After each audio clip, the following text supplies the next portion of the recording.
Ang nakaluhod sa lupa ay si Osborn, rank 14, Tribal Warrior, level 59, na may 42,175 puntos.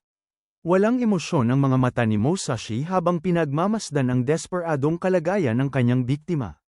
Sa matinding takot, handa si Osborn na gawin ang anumang kapalit ng kanyang buhay, kabilang ang paglilipat ng lahat ng kanyang puntos at agarang pag-urong mula sa torneo. Ngunit para kay Musashi, walang halaga ang ganoong alok sapagkat makukuha rin niya ang mga puntos sa oras na patayin niya ito. Sa kanyang isip ay sumibaw lang isang mas malupit na ideya. Idiniin pa niya ang talam sa leeg ng lalaki at pinilit itong gawin ng isang kahiyahiyang gawain kapalit ng pansamantalang pag-asa sa kaligtasan. Saglit na nagatubili si Osborn habang naglalaban ang kanyang dangal at takot. Ngunit nang maramdaman niya ang nag-uumapaw na pagnanais pumatay sa mga mata ni Musashi, tuluyan siyang bumigay. Sa sukdulang kahihiyan, yumuko siya at dinilaan ang maalikabok na bote ni Musashi habang winawasak ang sarili niyang dignidad sa harap ng kalaban. Hindi pa nasiyahan si Musashi at pinilit pa siyang lakasan ang kanyang pag-amin. Sa huli, tuluyan ang nabasag si Osborn at isinuko ang natitirang piraso ng kanyang pagmamalaki. Ngunit biglang nagpakita mula sa kawalan ng isang dambuhalang kamay na gawa sa purong enerhiya. Sa isang iglap, tumagos ito sa dibdib ni Osborn. Tumunog ang abiso ng sistema. Player Osborn eliminated. Remaining survivors, 18 out of 23. Napakurap si Musashi sa pagkalito at agad na lumingon sa bagong dating. Ito ay si Kim Chan-han, rank 3 ng Take Nation, isang level 61 Abyss Summoner. Kaagad niyang nasipsip ang 42,175 puntos na naiwan. Walang pakialam siyang nagkibit-balikat, ipinapakita na kailangan ding mamatay si Osborn at hindi niya pinagkatiwalaan si Musashi na agad tapusin ang gawain. Sa paningin ni Musashi, wala itong kahit katiting na pagpapahalaga sa kasiyahan ng laro. Para sa kanya, ang pagpatay ay dapat may sariling ritmo, at hindi basta pag-agaw ng puntos. Ngunit malinaw kay Kim Chan-han na hindi yun tungkol sa puntos. May mas mahalaga silang misyon na dapat asikasuhin. Nang marinig yun, nawala ang mapaglarong anyo ni Musashi at naging seryoso ang kanyang mukha. Habang nagbibigay siya ng senadoryas upang sumunod ito, biglang nanindig ang balahibo sa batok ni Kim Chan-han. May presensya sa kanilang likuran. Nang makita niya ang isang figurang biglang nagpakita, napakunot ang kanyang noo. Napagtanto niyang ito ay teleportation at inisip kung may kaugnayan ito sa isang emergency intel mula sa Forge Master. Nagtaka rin si Musashi kung posible ang ganitong pagpasok sa loob ng trial. Biglang umalingaw-ngaw ang pulang babala ng sistema. Warning! Teleportation gate stability critical. Collapse imminent. Sa loob ng madilim na spire, nakatayo ang isang nakakatakot na nilalang sa ibabaw ng bundok ng sariwang bangkay, isang eksenang tila hinango mula sa isang madilim na awaken ng manhwa. Ito ang Earthblood Demon. Earthblood Demon level 85 difficulty. Leader tier Nightmare Strength, 42,151 Spirit, 29,210 Agility, 40,183 Durability, 35,884 na pinaganya nito ang Phantom Tiger Step at agad nahati sa mga transparent na ilusyon ng tigre na kumikislap sa paligid ng mga manlalaro. Bawat pag-atake ay nagpapasabog sa mga ilusyon at nagdudulot ng napakalakas na area of effect magic damage. Kasunod nito, pinaganya nito ang Charging Thunderstorm Flow. Kumislap ang mga kuko nito sa marahas na kidlat habang diretso itong sumugod patungo sa leeg ni Lu Fan, tanda ng lakas ng isang nakamamatay na atake. Inilabas ng halimaw ang matutulis nitong kuko na tila panghiwa ng bakal at agad nitong pinaganya ang isang mapaminsalang kakayahan. Ang Thunder Explosion Claw ay bumagsak sa lupa at nagpakawala ng rumaragasang enerhiya ng marahas na kidlat. Dahil sa lakas ng tama, nabuo ang isang napakalawak na electric shock wave. Hindi lamang yun nagdulot ng napakalaking area of effect damage, kundi pinabagal din ito ang galaw ng mga tinamaan ng 70% sa loob ng 10 napakahabang segundo. Sa mismong sandaling yun, may isang napakalaking anino ang sumulpot sa likuran nito.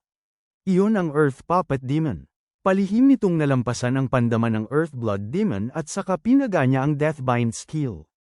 Agad nagkakandado ang napakalaki at magkakadugtong nitong katawan at mga paa, at tuluyang naipit ang kalaban sa isang yakap na imposibleng takasan. Kasabay niyon, sunod-sunod na nag-activate ang iba't ibang negatibong status effect. Pumasok agad ang stiffness, poison, at stun. Ang nakadudurog na puwersa ng pagkakapiit ay nagdulot pa ng fracture damage, at patuloy lamang na dumadagdag ang sakit habang tumatagal. Nang lingunin ng nilalang ang umatake sa kanya, bigla itong natigilan sa matinding pagkabigla. Ang mismong nasa harap nito ay isang kakamping Earth Puppet Demon. Hindi nito maunawaan kung bakit ito ang umatake.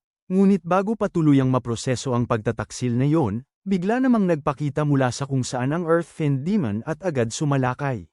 Ginamit nito ang Bloodblade Claw skill. 5 pulang kuko ang humiwa sa hangin at pinaira-piraso ang target sa nakakatakot na eksaktong paraan. Matapos ang napakalaking pinsalang na idulot nito, lalo pang sumiklab ang kapangyarihan ng umaatake at tumaas ang mga stat nito ng 200% sa loob ng 12 segundo. Habang lumilingon ang biktima, muli itong nilamon ng takot. Maging ang Earth Fiend Demon ay kakampi rin pala sa pagsalakay. Ngunit hindi na nito natapos ang iniisip dahil tuluyan na itong nabura sa isang iglap. Pagkatapos nyon, tumunog sa ere ang isang holographic notification. Nakasaad doon na si Lufan ng Dragon Nation ay nadagdagan ng 436 na puntos at umabot sa 7,718 ang kabuuang puntos niya. Bahagyang nagulat si Lufan sa sobrang dali ng pagkakabagsak ng Earth Fiend Demon. Naisip niya na kung dalawa pa lamang sa siyam na Realm Demons ang ganito na kalakas, gaano kalaking pagkawasak kaya ang may dudulot kung sabay-sabay na sisilaki ang lahat ng siyam sa iisang target. Dahil sa ideyang yon, napangisi siya. Sa paningin niya, napaka-perpekto ng pagkakalkula ng Tai Chi Nation sa lahat ng bagay.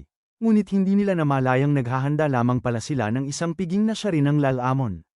Maya-maya, may kakaibang aura na nagsimulang umangat mula sa mga bangkay ng mga halimaw na kapapatay lamang ni Lufan. Isa-isa, nagsimulang gumalaw muli ang mga ito at bumangon mula sa kamatayan. Sa isip ni Lufan, sumagi ang posibilidad na pakawalan ang hukbong yon ng demonic beast sa buong mundo. Isang malamig na ngiti ang sumilay sa kanyang mga labi. Sa level ng mana na yon, ang ganitong galaw ay tiyak na magpapakawala ng sukdulang sindak na lampas sa kayang isipin ng karamihan.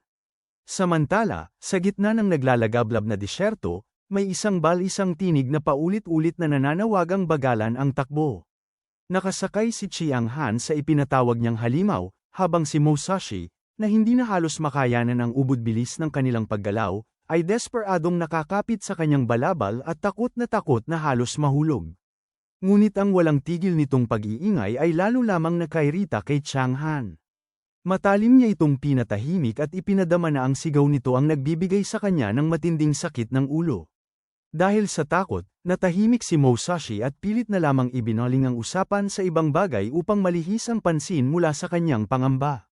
Nais niyang malaman kung bakit hindi pa sila agad nagtutungo sa lokasyon ng Ultimate Mission gayong naibigay na sa kanila ng mga supervisor ang mga koordinasyon nito. Tumugon si Chiang Han na hindi pa yun ang tamang oras. Sa isip niya ay bumalik ang alaala ng lihim na pag-uusap nila ni Xian. Noong panahong yun, nagmamadaling sinabi ni Xian na hindi na matatag ang teleportation formation at kailangan niyang maipasa agad ang impormasyong yun bago umalis.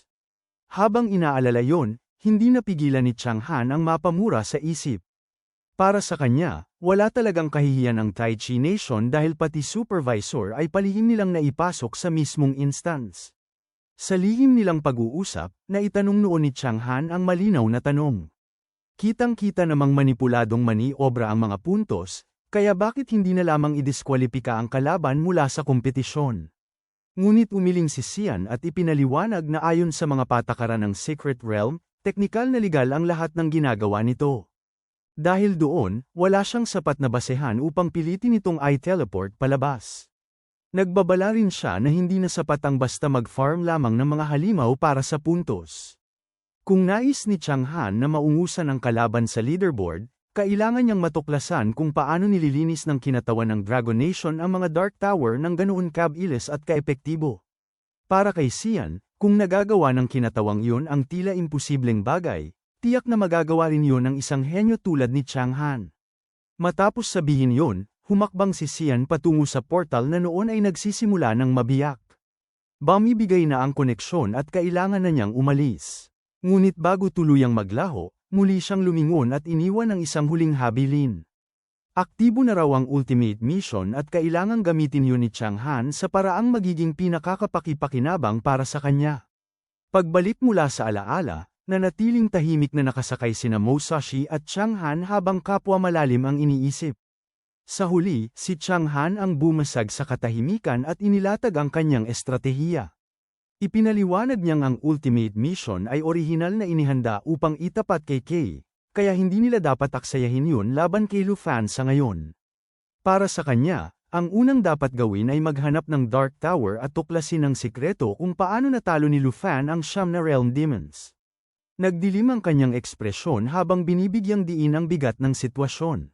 Ang ultimate mission ay nagmamarka sa kasalukuyang rank 1 player bilang target ng pangangaso, kaya napakahalaga ng card na yun at dapat lamang gamitin laban sa pinakamalakas na kalaban. Sa likuran niya, napabuntong hininga si Musashi at napilitang sumunod na lamang sa gusto niya. Gayunman, hindi nito naiwasang isipin na tila ginagamit ng Tai Chi Nation ang lahat ng kanilang talino sa pandaraya kaysa sa totoong pakikipaglaban. Sa mismong sandaling yon, biglang hinayla ni Chang'an ang renda at napahinto ng matindi ang kanilang halimaw. Dahil hindi handa, tumilapon si Musashi pasulong at sumubsob ang mukha sa buhangin. Umupo siya habang hinihimas ang kumikirot na sentido at pananggalit ang tingin kay Chang'an. Para sa kanya, napakababaw ng lalaki kung pagbabayaran siya nito dahil lamang sa isang matalim na komento. Ngunit hindi siya pinansin ni Chang'an. Sa halip, mariin niya itong pinatingin sa harapan. Tumahimik si Musashi nang maramdaman niya ang biglang pagsapit ng isang hindi nakikitang mabigat na presyon. Sa unahan ay may isang pangkat ng mga Sky Demon soldiers na humihila ng napakalalaking kadena. Doon niya nakita ang isang Dark Tower. Napasinghap siya sa sobrang bigat ng mapang-ipang aura na nagmumula rito. Para bang sinasakal nito ang hangin mismo. Pinakiramdaman ni Chang'an ang sitwasyon at sinubukang panatagin ang kasama. Para sa kanya, hindi sila dapat matarante dahil sapat ang pinagsamang lakas nila upang harapin yun. Gayunman, may pagdududang kumalabit sa isip niya. Bakit napakaliit ng hukbo ng 9 Realm Demons? Dahil kakaunti lamang ang mga nakikita nilang kalaban, mabilis na nakabawi ng kumpiyansa si Musashi at agad pinaganya ang kanyang battle form. Nais niyang subukin kung gaano katitibay ang mga sinaunang halimaw na minsang nanindak sa bansa ni Chang'an. Itinaas niya ang kanyang talam at pinakawalan ang Ghost Breath Sickle Slash. Sa isang iglap, piniraso ng atake ang mga Sky Demon soldiers. Umismed si Chang'an at hindi napigil ang maliitin si Lu Fan. Para sa kanya, kahit pa may Dragon Pet ito, kung wala namang inaabusong glitch ay duda siyang kaya nitong linisin ng mag-isa ang isang Dark Tower. Kasabay nito, ang Summoned Beast ni Chang'an ay dumakma sa isang sundalo at dinurog ang iba pa sa gilid. Mayabang niyang ipinahayag sa isip na anumang kayang gawin ng isang basurang tulad ni Lu Fan ay mas mahusay niyang magagawa. Ngunit matapos nilang lipulin ang lahat ng kaaway, natulala si Musashi sa nakikita sa kanyang interface. Hindi niya maunawaan kung bakit, kahit napatay na nila ang bawat halimaw, wala man lamang nadagdag ni isang puntos sa kanilang talaan. Tumingin si Chang'an sa napakadilim at nakakatakot na tore at agad napansing may mali sa lugar na yon. Dahil doon, nagpasya silang pumasok sa loob. Sa isip niya ay gusto niyang malaman kung ano mismo ang natuklasan ni Lu Fan sa loob ng mga pader na yon. Pagpasok nila sa tore, sinalubong sila ng isang nakakatakot na katahimikan. Naisip ni Musashi kung bakit walang kahit isang halimaw sa loob. Sa sandaling yon, nanlamig ang dugo ni Chang'an. Pumasok sa isip niya ang nakakatakot na posibilidad na baka nalinis na ang lugar. Ngunit bago pa sila makabuo ng malinaw na conclusion, may tunog na umalingaw-ngaw mula sa mga anino. Agad na pumwesto si Musashi sa handang lumaban at pilit hinanap kung sino ang nasa dilim. Ngunit nang tuluyang lumabas ang mga nilalang sa liwanag, kapwa sila nanlaki ang mga mata sa sukdulang sindak. Nakatayo sa harapan nila ang mga bangungot na inaakala nilang matagal ng patay. Ang Earth Puppet Demon, ang Earth Fiend Demon, at ang Earth Blood Demon ay naroon mismo sa loob. Sa tindi ng takot, nanginginig si Musashi hanggang halos hindi na niya mahawakan ng maayos ang kanyang mga talam. Sa isip niya ay pumalo ang isang katotohanang hindi niya matanggap. Ang mga yon ay level 90 na mga halimaw. Habang nakaharap sa tatlong napakalaking abominasyon, ayaw maniwala ni Chang Han sa sarili niyang mga mata. Sa isip niya ay paulit-ulit na umalingaw-ngaw ang katotohanang tatlo sa Nine Realms Demons ang nasa harap nila. Ang bumabagsak na presyon mula sa mga nilalang na iyon ay tila kayang durugin ang kaluluwa ni Musashi at pigain ang hangin mula sa kanyang baga. Samantalang si Chang Han ay napatigil na lamang, nanigas sa kinatatayuan, at hindi magawang maunawaan ang bangungot na nakatayo sa harap nila. Para sa kanya, imposibleng mangyari yun at tila may malaking pagkakamali sa lahat ng nakikita niya. Ngunit sa mismong sandaling yun, lumitaw si Luan mula sa mga anino sa likuran nila na tila isang multo. Kalma ang tinig niya at may halong aliw habang ipinahihiwatig na hindi niya inasahang matatagpuan talaga ng dalawa ang lugar na yun. Sinundan pa niya yon ng isang mapanuksong ngisi. Agad namang napalingon sina Chang Han at Musashi, at sa isang iglap ay kumapit ang kanilang mga mata sa kanya ng puno ng matinding puot. Kumunat ang noo ni Chang Han habang si Musashi naman ay hindi na itago ang bahagyang pagkabalisa sa mukha nang makita siya roon. Sa isip niya, hindi niya maunawaan kung paano ito nakarating din sa lugar na yon. Nang makitang todo ang pagbabantay nila, hindi napigilan ni Luan ang mapaglarong pagkislap ng mga mata at tila tinutukso pa sila. Ipinahiwatig niyang huwag silang masyadong mabigla dahil sadya siyang naparoon upang tugisin sila. Tahimik pa siyang natawa sa loob-loob niya. Para sa kanya, nagkaroon ng lakas ng loob ang mga ito na salakayin ang muog na pinaglaanan niya ng napakalaking pagsisikap upang maitayo. Habang dumarami ang mga corpse puppet na kanyang nakukuha, lalo ring lumalalim ang kanyang kontrol sa necromancy. Umabot na siya sa puntong kaya na niyang utusan ang Nine Realms Demons na iwasan muna ang Spire habang nangangaso, kaya nakabuo siya ng isang ligtas na sona sa paligid nito. Bawat demon ay ngayon may sarili ng hukbo na pinamumunuan ng episyente, at dahil dito ay para na siyang may tatlong automatikong hukbo na walang tigil sa pagfa-farm ng experience points at pag-iipon ng score sa bawat oras. Ang maliliit na halimaw ay maaari nang ipadala sa Pangangaso habang ang tatlong pinakamalalakas ang nagsisilbing tagapagbantay ng Dark Spire. Walang kaalam-alam sa lahat ng yon, binuksan ni Musashi ang status panel ni Luan at tiningnan yon ng may panlalait. Sa isip niya, kung sadyang dumating ito upang hanapin sila, baka kamatayan lamang ang kanyang hinanap. Bigla pang gama ng pakiramdam niya nang mapansin ang naiipong puntos ni Luan. Agad niyang ibinaling ang sarili sa pakikipagsabuatan kay Chang Han at inisip kung paano nila hahatiin ang napakalaking tambak ng puntos nito kapag napatay nila siya ng mabilis. Ngunit si Chang Han ay may malamig at sadistikong ngiti sa labi. Para sa kanya, hindi kailangang madaliin ang pagpatay. Batid niyang may galit sa kanya si Luan, kaya para sa kanyang pag-iisip, ang mabilis na kamatayan ay masyadong magaan na awa para rito. Sa kabila ng kayabangang ipinapakita niya, kumakain ng takot sa loob ni Chang Han. Maaaring madali lamang para sa kanya si Luan, ngunit ang mga Nine Realms Demons ay isang sakunang handang sumabog anumang oras. Isa pa lamang sa mga yun ay halos imposible ng kalabanin, at ngayon ay tatlo ang kaharap nila. Sumulyap siya sa kampanteng ekspresyon ni Luan at naisip na kung nakapasok ito sa Spire, malamang ay nakahanap ito ng paraan upang malagpasan ang mga demon nang hindi kinakailangang lumaban. Habang bulong-bulungan silang nagkakalkula ng kani-kanilang balak, patuloy lamang na nakikipag-usap si Luan sa kanila na para bang simpleng panahon lamang ang pinag-uusapan. Para sa kanya, halatang hindi talaga nila siya siniseryoso dahil lantaran pa nilang pinag-uusapan sa harap mismo niya kung paano hahatiin ang mga pakinabang mula sa kanyang pagkatalo. Ngunit hindi sila natinag sa kalmadong anyo niya at sa halip ay nagkaroon pa ng mas mapag-utos na tono ang kanilang mga salita. Sa puntong yun, nais nilang ilabas agad ni Luan ang lihim ng Dark Spire at iparamdam nilang baka sakaling iligtas pa nila ang miserableng buhay nito. Napuno ng pagkainis si Musashi at ipinadama na wala nang saysay ang pakikipag-usap pa rito. Para sa kanya, mas mabuting hulihin na lamang si Luan at dahan-daang pahirapan hanggang mapiga ang mga sagot na kailangan nila. Nang makita ni Luan ang tunay nilang kulay, nawala na ang anumang interes niyang makipaglaro pa sa kanila. Napabuntong hininga siya at saka ipinahiwatig na tila naniniwala silang sa isang glitch lamang siya umasa upang malinis ang Dark Spire. Diretsyong ipinaliwanag ni Chang Han na dalawa lamang na wave ng gatekeepers ang nakalaban nila sa pagpasok at pagkatapos nun ay wala nang laman ang loob.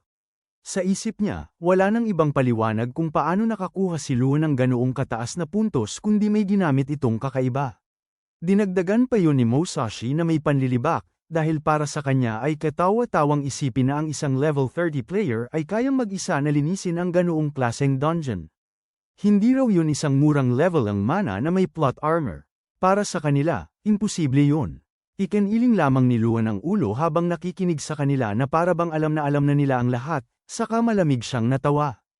Tahimik niyang inutusan ang tatlong Nine Realms Demons na pumwesto sa likuran ng dalawa. Pagkatapos ay mahinahon niyang ipinahiwatig na sinasabi nilang walang laman ang lugar, kaya nais niyang malaman kung ano mismo ang itinuturing nilang mga nilalang na nasa likuran nila. Sa sandaling yun lamang biglang nakaramdam si Chang'an na may bagay na lubhang mali. Hanggang dito na lang muna mga bossing. Kung gusto mong subaybayan ang kwentong ito, mag-like, comment, at subscribe at i-hit mo na rin ang notification bell para ikaw ang unang makapanood pag may bago tayong upload. Kita-kits sa susunod mga boss.